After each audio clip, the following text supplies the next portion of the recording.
Took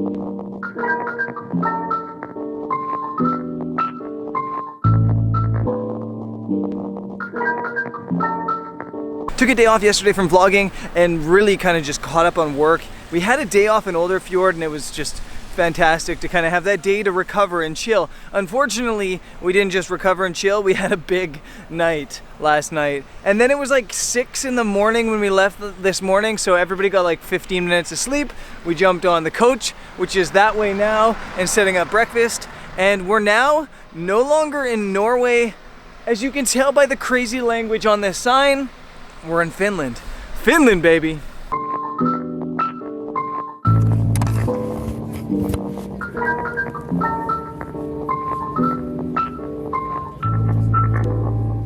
Literally, there are reindeer right beside the coach on the highway. So fitting because we're heading to Santa's workshop and one of them has a red nose.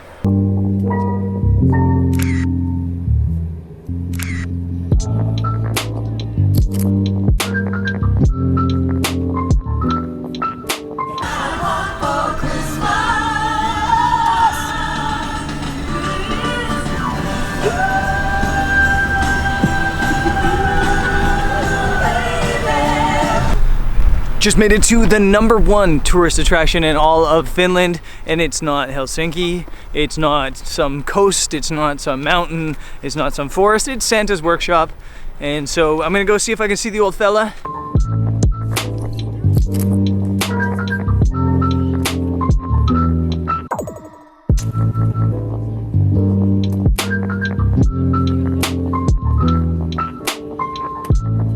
And I was gonna go up and see if I could find Santa and see if the dude would hook a mother photographer up with a Canon 6D, but you're not allowed to film in there. So that kind of sucks. I think I'm just gonna walk around a little bit here and see what's around. It's kind of a little bit of a strange, no, it's not kind of a little bit of a strange place, it's a very strange place. Completely strange. And maybe would feel more like Santa's village if we were here in like the winter time.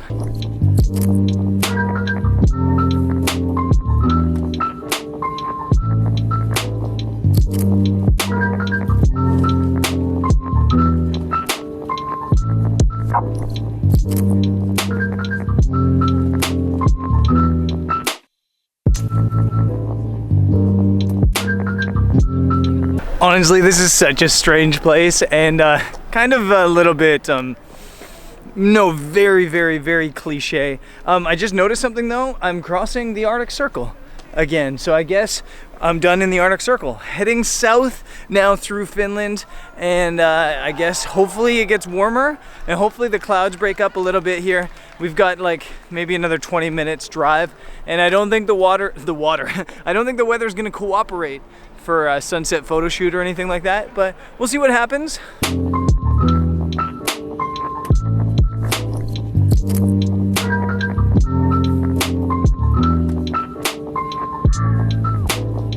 Made it to our campsite and the weather is terrible, absolutely terrible. But there's good news, it's dinner time and I hear rumors that it's actually salmon for dinner.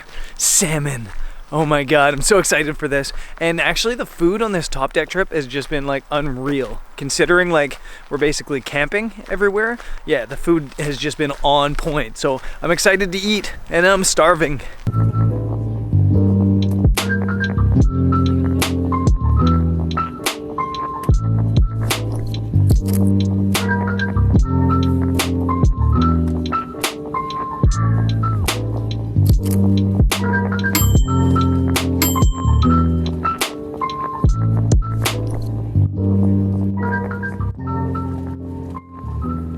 That food was so good, so good. So big shout out to Donna, the chef here with TopDeck. The food's been unreal. As I mentioned, I think on the first day of the TopDeck show, TopDeck episodes, all the food basically, except for like one meal on this trip is included, and it's all just been fantastic. Since not a lot happened today, we've basically just been cruising, basically been driving south here in Finland. I'm gonna make this a 2-day vlog, so I'm gonna come back tomorrow. I'm gonna get some sleep and some work right now, and I'll see you guys tomorrow.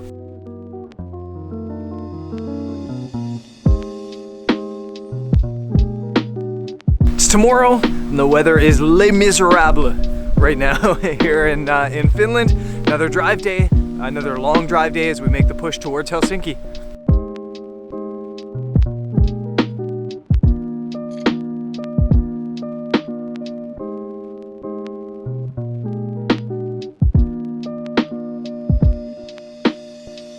We made it to our accommodation here in Finland.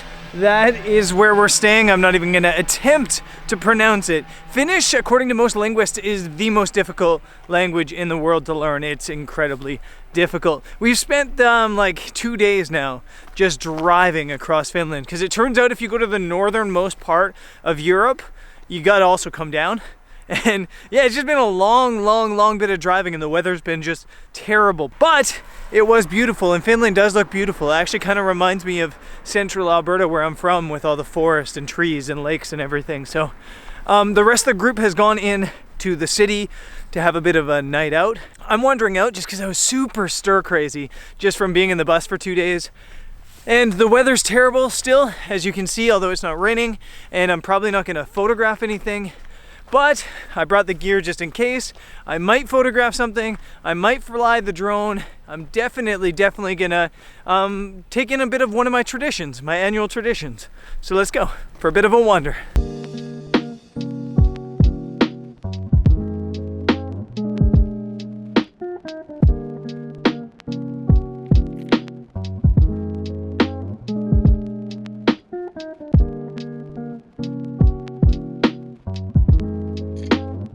So we're staying like right next to the ski hill, and maybe you can see behind me there's some ski jumps there. But check this out. Over here, there's other ski jumps, and I guess maybe not for skiing, but for training in the summer, that go right down into the lake. Check this out. How crazy is that? How much fun would that be? I would totally do that and probably break my arm.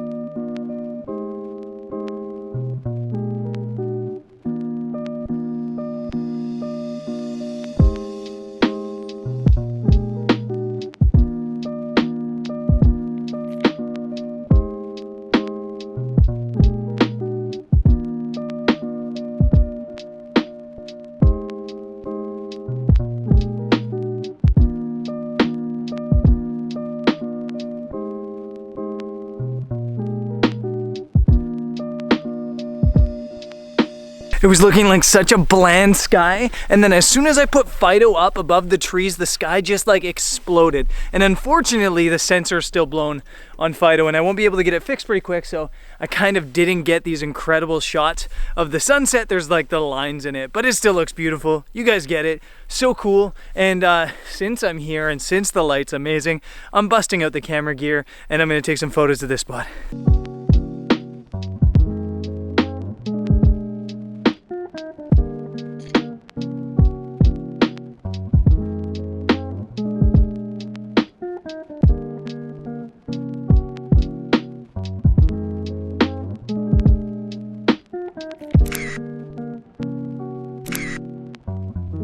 So it's midnight, July 7th, 2017, which means I just turned 33. Hooray! That sounds kind of like really strange for me to say 33. I don't feel 33 at all. In fact, I kind of feel like everybody else is getting younger and I'm staying the same age. That's how I feel. I don't feel 33. I don't feel like how I imagined 33 when I was 23 or 13. Now, it's my birthday, I guess, tomorrow, although officially right now. And I kind of just wanted to talk about my tradition, which is doing exactly what I'm doing right now. Since I was 30, every year, right as soon as I turn 30 at midnight, I go out somewhere all alone to like a viewpoint or a bit of nature, and I kind of just like sit and reflect on the year before and, you know, just life in general. You see, when I was like in high school, I hated my birthday. I know everybody loves their birthday when they're a kid. They kind of like you know, it's about them and it's exciting and they get presents. And I didn't care for my birthday. I thought it was stupid. I thought it was kind of like a little bit silly to be celebrating the fact that you were another year older or that you survived another year. Yay, look at me, I didn't die. And it was like, I didn't get it. I got my 16th birthday because I could drive. I got my 18th birthday because I could drink. But I still I didn't like the kind of like focus on me. Then in my 20s, early 20s, when I was in university, I hated my birthday because it was like a reminder that I was behind on things. You might not know this, but it took me like a long time to get into university just because I was so lost. I didn't know what I wanted to do. I had started and stopped university 3 different times. I went to 3 different schools, dropped out like 3 or 4 different times. During that time, I worked as a bicycle courier. I worked on the oil fields, on the pipelines. I worked for a county spraying chemicals on weeds along the highway. I did all sorts of crazy jobs, just trying to find my way, trying to find something I loved. And it took me a long time to get into university. So by the time I was in university, all my friends were like 2 or 3 years younger than me. And every time I had a birthday, it was kind of like a reminder that I was the old guy. And I kind of felt like I was behind in life. And even in my late 20s, once I figured out my life, once I decided what I wanted to be doing, once I had my path in this travel, it was still the day of doubt. When I was like 27 and in Africa on a scooter broke, I was having the time of my life.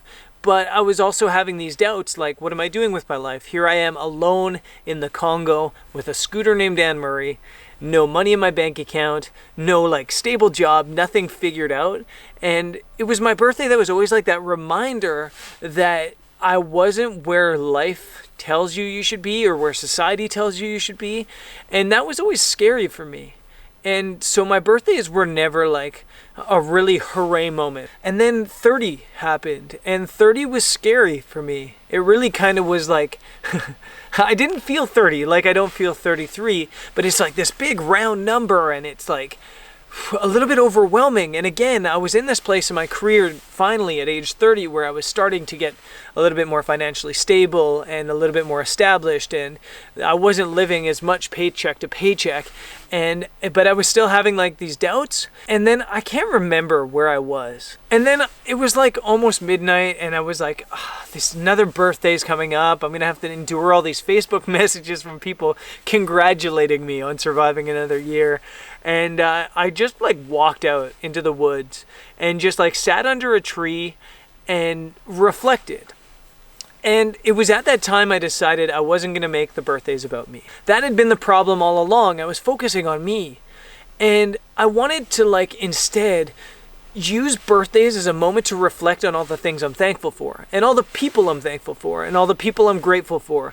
And remind myself of the friends I need to stay connected to and the friends I need to get in touch with and the people that I need to thank again for getting me to where I am now. In so many ways, we see our birthday as about us. People say happy birthday and we say thank you. But really, we shouldn't be saying thank you for saying happy birthday. We should be saying thank you for being a huge part of my life. And thank you for taking whatever time you had in your life to help me along my way and to support me along my way. And that's when birthdays turned a corner for me. So now here I am at age 33, and I still find birthdays incredibly uncomfortable. I still find it really strange when people say happy birthday to me. I still find it really strange when we go out for drinks and everybody goes, cheers, it's your birthday. It's still strange to me, but for me, turning that around and using my birthday as a day of gratitude and as a day of thanks to my parents and my brother and my sister and my grandparents and my friends for all they've been through to get me to this point in my life, that's when birthdays became tolerable for me. And yeah, a big thank you to all of you guys as well that watch this channel and support me and spend time watching the videos. Now, 32 was a crazy year. 32, just so many crazy things happened. I was in a commercial with Axe, which was something I never dreamed would ever happen. I had you know, some new relationships. I had relationships end. I met just so many people, and that's another thing I'm so grateful for. As my life has evolved, I've aged, I've actually met more people. I think a lot of people that live kind of normal lives, as they get into their 30s, their friend group kind of shrinks down and they meet fewer new people.